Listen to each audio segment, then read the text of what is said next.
Hey everybody, it's your old pal Chuck, and I'm really excited to bring you this review today.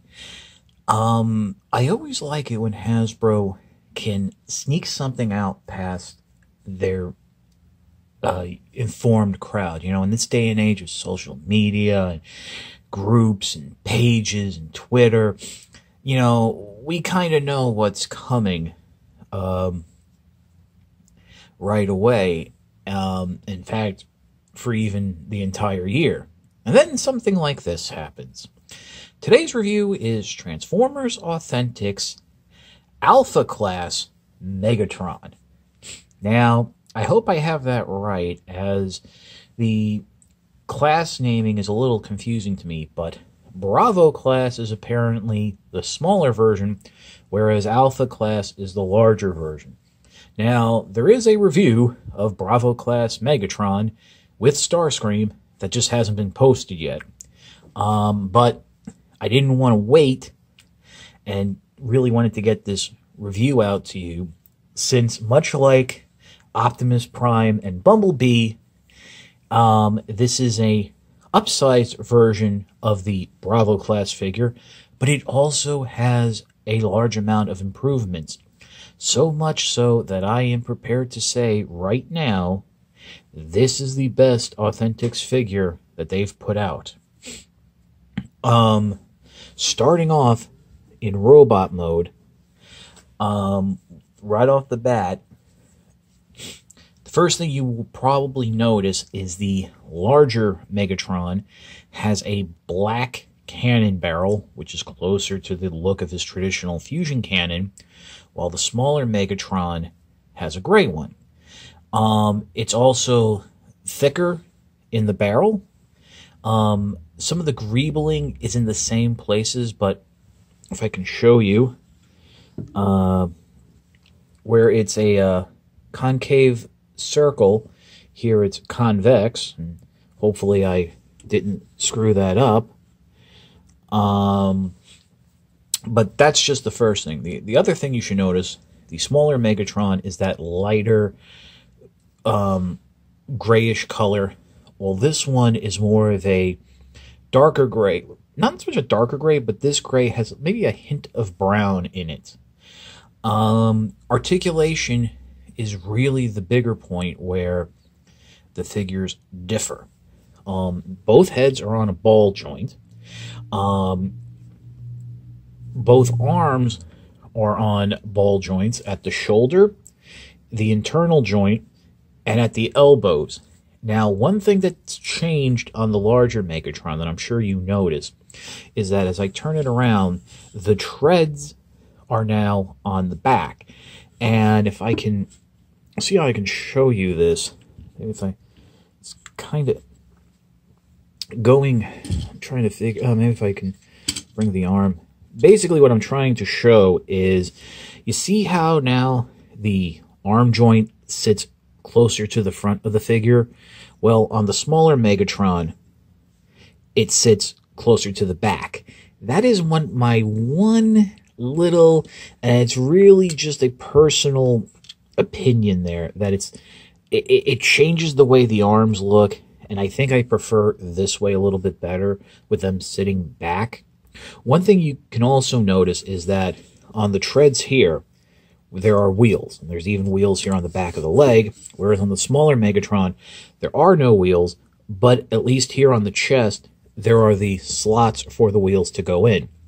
I don't know if that means the smaller figure was supposed to have wheels and they were cut for cost. Who knows? There's also a difference in the detailing. While they both share the same abdomen detailing, obviously on the larger figure, besides that red paint, you now have a nice silver wash right there. And even going down, they still share that same red dots on the torso. Going on to the legs, it's the same molding, it's just painted differently. So there's really nothing much there. Now, going back to the midsection, this figure features a waist swivel, which is actually used for transformation, that I think is absolutely fantastic. Other than that, going down to the hips and thighs, it's still ball joints, which, spoilers from my review of the Bravo class, can sometimes make transformation a little fiddly, but everything comes together much better on the alpha version of Megatron. We'll get to that in the transformation. Also, at the feet, we have an enhanced ankle articulation. The ankle, as shown on the little one, flip out sideways for transformation. Whereas this one can only sit flush, this one has enough space, it can actually rock all the way in, and that's due to the fact that the thighs have a little bit of a cutout now, instead of being a flat squared piece. So yeah, there are a whole bunch of, I don't want to say improvements, but differences to the mold that I think enhance the figure greatly. Yes, I mean, I guess I should show it again.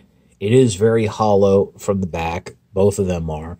The legs and the forearms. But, you know, these are budget-lined figures. But I'm just so impressed with the amount of effort that they've put into them.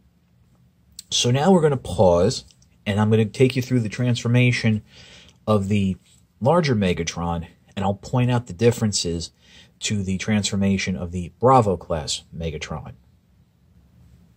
As always, when starting a transformation, you want to start with the figure in a neutral position. First step is you want to remove the arm here. I'm sorry, the cannon from the arm, and just put it off to the side. Next, what you want to do is, and this is different from the smaller version of the figure, you want to open the chest section here by pulling it down, and then flip the head in. Now, you're going to feel a little resistance, but the head will actually snap down into place, and there is a little tab on that panel which will help secure the chest section here. That is absolutely fantastic. Next, what you want to do is come down to the feet and rotate them out to the side, that they're sitting flush against the leg, and then go ahead and rotate the figure around at the waist, and you'll reveal on the back here 2 slots that tabs right down here at the leg will very nicely peg into and hold. Those are present on the smaller Megatron, but they don't hold as well as they do here. And one thing I would recommend is positioning the arms up and out of the way like this, so you can have room to rotate the legs up and into place. They actually show you to do that in the instructions, and you do have the space here to do that. So those will peg into place quite nicely. Next, what you're going to do is the same step as from the smaller Megatron, and that's using the shoulder and that inner chest joint, rotate the arms over into place, and they show you to peg them down into those slots on the chest. What I would recommend is, before doing that, you want to rotate the arms around so the hollow bit with the hole right there is facing inward, and then peg it down. You can really do that at any point. It's just that I tend to do it sooner than later. And you might disturb the leg pegged into place. You'll just have to, you know, fix those around. And I do say that rotating it is kind of tight on those ball joints. I mean, I'm not worried about anything breaking over time, but who really knows? And then the final step is you're going to bring the cannon in, and you want to slide it in between the arms, get it lined up with those holes, and then squeeze the arms together to hold it in place. And then just make sure everything is pegged in. One arm usually tends to accept the peg a little bit more than the other. So you might find yourself wanting to fiddle with it to try and, like I am, to try and get everything lined up a little bit better. Basically, you want, like for me, it's trying to get the cannon even in the middle of the body. I will say the smaller version of Megatron does this a little bit easier. So just a little squeeze there. There we go. I think I got it. Oh, for Pete's sake.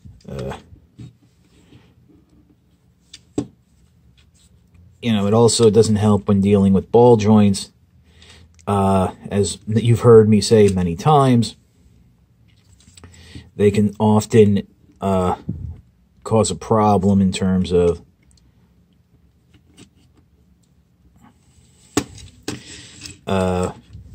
you know, getting things lined up properly. But that's about it for the tank mode. You have it set.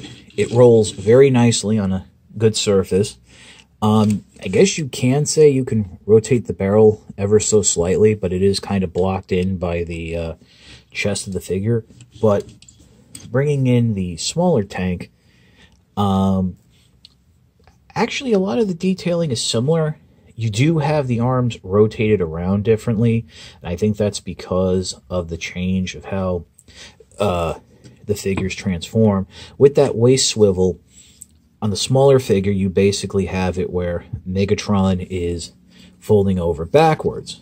Whereas here, on the larger figure, the back is going down towards the ground, so that necessitates, you know, the changing of the figure rotation.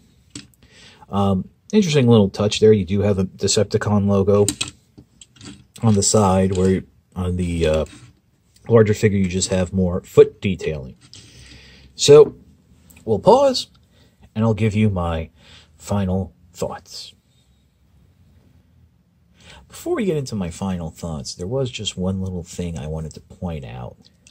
As I mentioned at the beginning of the review, there's, at least on my end, a little confusion about the class naming of these figures, with the smaller figures, as far as I know, being Bravo class, and the larger figures being Alpha class. And I've noticed that that has carried over onto third-party sellers, you know, people selling these figures, especially on eBay. Like, I missed this figure until it was brought to my attention by the fine folks at Cybertron.com, because, I mean, I was just glossing over it.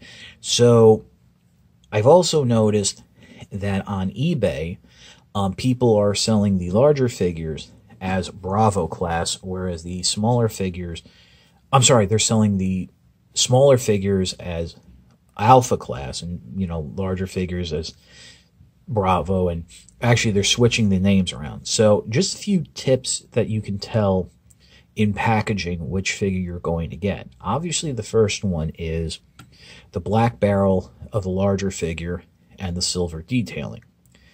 The second tell is if you can get a picture of the back of the packaging. The larger Megatron will have the instructions printed on the back of the card, whereas the smaller Megatron will have a slip of paper inside the packaging. Also, if you're buying from an international seller, you might have on the back of the card a whole text of in code warnings and explanations in various languages. But that's just a little aside and some tips to help you find these figures. This is a great figure. I love it. I think it's that halfway point now that we've seen Siege Megatron and now we've seen Cyberverse Megatron. I think in terms of design and overall look, this is that halfway point.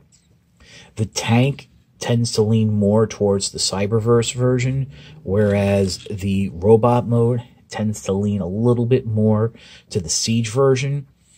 But ultimately, I'm aware that as collectors are, a lot of them have already passed judgment on this figure line. And that's a shame, because yes, these are a bargain store line, and some corners have been cut. And yes, you can say these are simplified figures, but they put a lot of work into them, especially on the Decepticon end. Megatron, the Alpha class version, and well, even the Bravo class version, has more articulation than some mainline generation figures, and they certainly have more articulation than the Bumblebee, Optimus Prime, and Grimlock figures already released in the Authentics line. Maybe they put more effort in so people would buy the bad guys. I don't know. All I can tell you is the figure is worth a pickup. Try to find it for a reasonable price on eBay. I know Amazon was selling some of these authentic figures. I don't know when or if they're going to get this second wave.